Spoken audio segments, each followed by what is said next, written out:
एक समय था जब मनोरंजन के केवल दो ही माध्यम थे, सिनेमा और टेलीविजन। एक कलाकार को अपना हुनर साबित करने में सालों लग जाते थे। 2010 में आईआईटी खड़गपुर से स्नातक अर्नब कुमार भी इसी संघर्ष से गुजर रहे थे, लेकिन उन्होंने भीड़ से अलग हटकर यूट्यूब को अपना मंच बनाया। एक छोटी सी टीम और बड़े सपनों के साथ टीवीएफ द वायरल फीवर की शुरुआत की और आज टीवीएफ के 12 मिलियन से भी ज्यादा सब्सक्राइबर हैं। लेकिन अपने इस सफर में टीवीएफ ने सिर्फ कंटेंट ही नहीं, नए सितारे भी तैयार किए, ऐसे सितारे जो आज सफलता के शिखर पर हैं।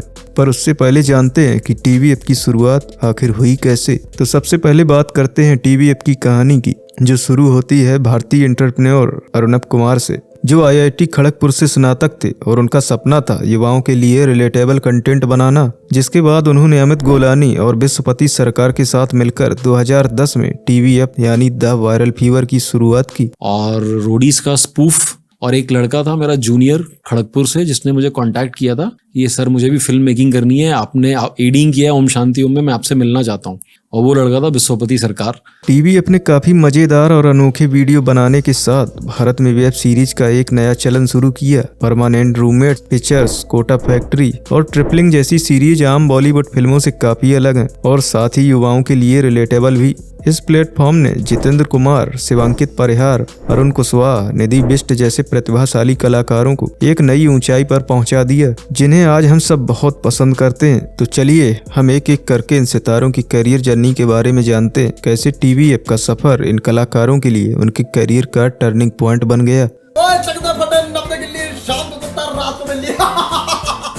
तो सबसे पहले बात करते हैं हम सबके पसंदीदा जितेंद्र कुमार यानी जीतू भैया की, जिन्होंने आईआईटी दिल्ली ज्वाइन करने के बाद अपना ध्यान पढ़ाई पर कम और थिएटर पर ज्यादा लगाया, जहां उनकी मुलाकात उनके सीनियर विश्वपति सरकार से हुई, जो टीवीएफ के लेखक थे। जिसके बाद विश्वपति ने उन्हें मुंबई बुलाया और टीवीएफ के वीडियो में अभिनय करने के लिए कहा। टीवीएफ ने जितेंद्र के साथ 2 वीडियो शूट किए। उस वक्त टीवीएफ का रोडीज वाला स्पूफ भी काफी वायरल हुआ था, लेकिन जितेंद्र वाला वीडियो इतना नहीं चला, जिसके कारण टीवीएफ की टीम ने दूसरा वीडियो अपलोड ही नहीं किया। तब जितेंद्र अपने कैरियर को लेकर काफी हताश हो गए। उन्होंने सोचा कि शायद अभिनय उनके लिए है ही नहीं और उन्होंने बेंगलुरु में एक सिविल इंजीनियर की नौकरी शुरू कर दी। लेकिन 9 महीने बाद उन्हें टीवीएफ से कॉल आता है, जिसमें उन्हें बताया जाता है कि उनका दूसरा वीडियो मुन्ना जज्बाती अपलोड होते ही वायरल हो गया है। जिसके बाद जितेंद्र कुमार को मुन्ना के नाम से एक नई पहचान मिली। इस हिट के बाद उन्होंने फिर से टीवीएफ को ज्वाइन किया और यहीं से उनकी एक्टिंग जर्नी शुरू हो गई, जो आज उन्हें एक आइकॉनिक एक्टर बनाती है। जिसके बाद उन्होंने टीवीएफ के कई लोकप्रिय शोज जैसे permanent roommates, TVF pictures, TVF bachelors और बेस्ट प्लीज में काम किया। लेकिन फिर आती है टीवीएफ की कोटा फैक्ट्री, जिसने उन्हें जितेंद्र कुमार से जीतू भैया बना दिया और फिर भैया के किरदार ने छात्रों के दिल में खास जगह बनाई। कोटा फैक्ट्री के 3 सीजन के साथ उनकी पंचायत सीरीज के 3 सीजन भी सुपरहिट रहे। अब जितेंद्र एक नेचुरल अभिनेता, चाहे कोटा फैक्ट्री हो, बैचलर्स हो या पंचायत, उनका प्रदर्शन हमेशा शानदार ही रहा है। इसीलिए तो सब उन्हें इतना पसंद करते हैं। ओटीटी प्लेटफॉर्म के साथ साथ उन्होंने बॉलीवुड फिल्मों में भी काम किया। शुभ मंगल ज्यादा सावधान और नेटफ्लिक्स की जादूगर जैसी फिल्मों में उनका मुख्य किरदार था, जिसे दर्शकों ने काफी पसंद भी किया। अब टीवीएफ में उनकी जर्नी मुन्ना से शुरू हुई थी और अब उन्हें जीतू भैया के नाम से जानते हैं। फिर आते हैं टीवीएफ के कटप्पा और राजा रवीश कुमार के नाम से मशहूर शिवांकित सिंह परहार, जिन्होंने एस्पिरेंट सीरीज में गुरी का किरदार निभाया था। लेकिन गुरी बनने से पहले उनकी जर्नी कुछ और ही थी। शिवांकित मुंबई अभिनेता बनने आए थे, लेकिन गंजेपन की वजह से उन्हें कई बार रिजेक्शन मिला। फिर उन्होंने लिखना शुरू किया। उन्होंने कुछ शॉर्ट्स फिल्मों के साथ साथ सावधान इंडिया जैसे शोज लिखे। जिसके बाद सावधान इंडिया के दौरान उनकी मुलाकात समीर सक्सेना से हुई, जो टीवीएफ के हेड थे। समीर ने शिवांकित को टीवीएफ में लेखक बनने का मौका दिया। उनकी पहली स्क्रिप्ट सेंसर क्यूटियापा हिट रही। फिर शिवांकित ने बैचलर सीरीज लिखना शुरू किया और इसी सीरीज के साथ उन्होंने एक्टिंग डेब्यू भी किया। लेकिन टीवीएफ में वो अपनी मिमिक्री के लिए भी जाने जाते हैं, जैसे अमिताभ बच्चन, योगी जी और रणवीर सिंह और सबसे मशहूर रवीश कुमार की। लेकिन उनके करियर का टर्निंग पॉइंट था एस्पिरेंट्स में गुरी का रोल, जहां उनकी नेचुरल एक्टिंग ने उन्हें युवाओं में मशहूर कर दिया था। जिसके बाद शिवांकित एसके सर की क्लास और 10वीं जैसे प्रोजेक्ट्स में भी बेहतर किरदार निभाया और हाल ही में शिवांकित ने सीटाडेल जैसी हाई प्रोफाइल सीरीज में भी काम किया और अपने टैलेंट को फिर से साबित कर दिया। मैं शॉर्ट वीडियो बनाता था डब स्मैश पर बहुत पहले।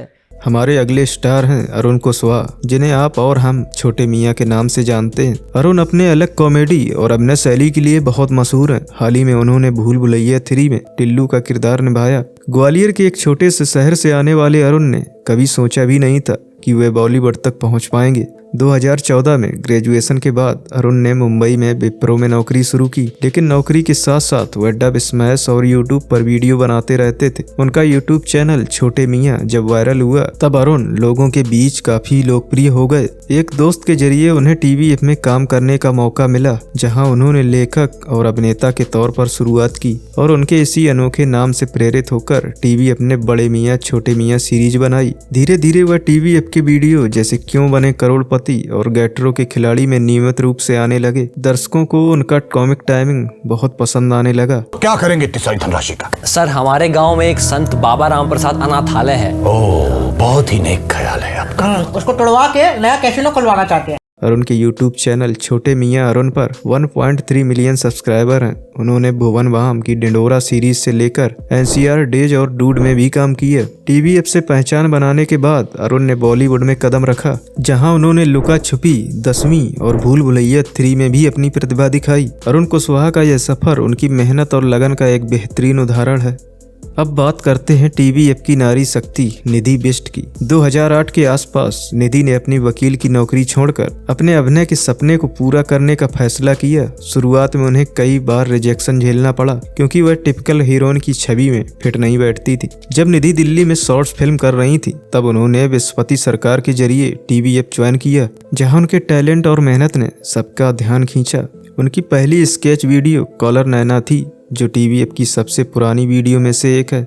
निधि ने टीवी की कई लोकप्रिय प्रोजेक्ट्स में काम किया, जैसे ट्रिपलिंग, ह्यूमरसली योर्स और बैचलर्स। बेस्ट प्लीज में हमेशा उनका लीड रोल रहा। इनके बाद उन्हें बॉलीवुड से भी ऑफर मिलने लगे। निधि ने ड्रीम गर्ल, फोन बूथ और फिल्लौरी जैसी फिल्मों में शानदार किरदार निभाए। हाल ही में निधि ने नेटफ्लिक्स के शो मामला लीगल है में लीड रोल किया, जिसमें उन्होंने एक वकील का किरदार निभाया। निधि का सफर कानून से शुरू हुआ था और इस किरदार ने उन्हें उनके करियर के एक नए अध्याय तक पहुंचा दिया।